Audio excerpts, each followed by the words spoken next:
50 साल हैं।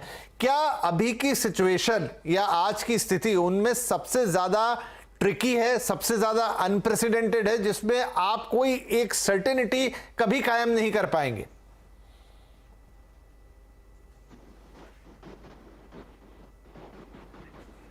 निरंजन जी के साथ शायद लिंक का थोड़ा इशू हुआ। क्या आप सुन पा रहे हैं सर मुझे अभी? चलिए हम उनसे संपर्क करने की कोशिश करते हैं। ये क्वेश्चन मैं उनके लिए रिजर्व रखता हूं, लेकिन मैं इन्फ्लेशन वाली चीज को लेकर एक बार फिर साक्षी के पास जाता हूं। साक्षी, जो बात है कि आगे चलते हुए नेक्स्ट ईयर भी ये 5.3% और जैसा बख्शी साहब भी कह रहे थे लास्ट क्वार्टर के लिए तो वो 5.6% की इन्फ्लेशनरी टारगेट उन्होंने रखी है, जो कि उनके बेंचमार्क से काफी ऊपर है आरबीआई के। कैसे टेकल करेंगे? मतलब फिर तो ये नियर टर्म में तो ये चीज खत्म होती हुई दिख ही नहीं रही, नियर टर्म या कह लूं नियर टू लॉन्ग टर्म में। नहीं, इसका रीजन है कि उनके सेकंड हाफ के प्रोजेक्शंस इतने हाई क्यों हैं। वो रीजन ये है कि उसमें एक बेस इफेक्ट है। इन्फ्लेशन जो है वो ईयर ऑन ईयर कैलकुलेट होता है, और अगर इस साल उस क्वार्टर में बेस इफेक्ट सेकंड और थर्ड क्वार्टर में बेस इफेक्ट जो था वो कम था, उस वजह से उनके जो प्रोजेक्शन है वो आपको ज्यादा दिखाई दे रहे हैं। आई थिंक एक बार हम FY24 के बियॉन्ड देखेंगे तो ओवर द मीडियम टर्म मुझे ऐसा लगता है कि इन्फ्लेशन फिर से 5% के नीचे आ जाएगी and it will start moving towards 4% जो आरबीआई का मीडियम टर्म टारगेट है। ये अज्यूमिंग कि फिर से कोई supply side major shock economy में नहीं आता है।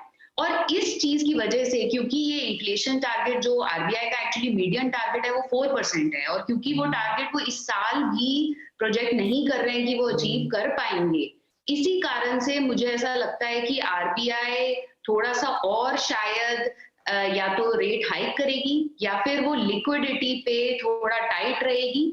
और मई जून के बाद ये एक्सपेक्ट करना कि आरबीआई बहुत जल्दी रेट कट करने लग जाएगी, ये मेरे हिसाब से गलत होगा। आई थिंक चाहे वो 6.5 हो या 6.75 हो पीक रेट, मुझे ऐसा लगता है कि अब ग्लोबली और इंडिया में अब हम ऐसे दौरान में मूव करने वाले हैं जहां रेट्स इस पीक पे एक एक्सटेंडेड पीरियड ऑफ टाइम के लिए रहेंगे, क्योंकि इन्फ्लेशन जो है वो सेंट्रल बैंक के मीडियम टर्म टारगेट पे अगले 2 साल में पहुंचेगा, तो इस FY24 में नहीं जाएगा।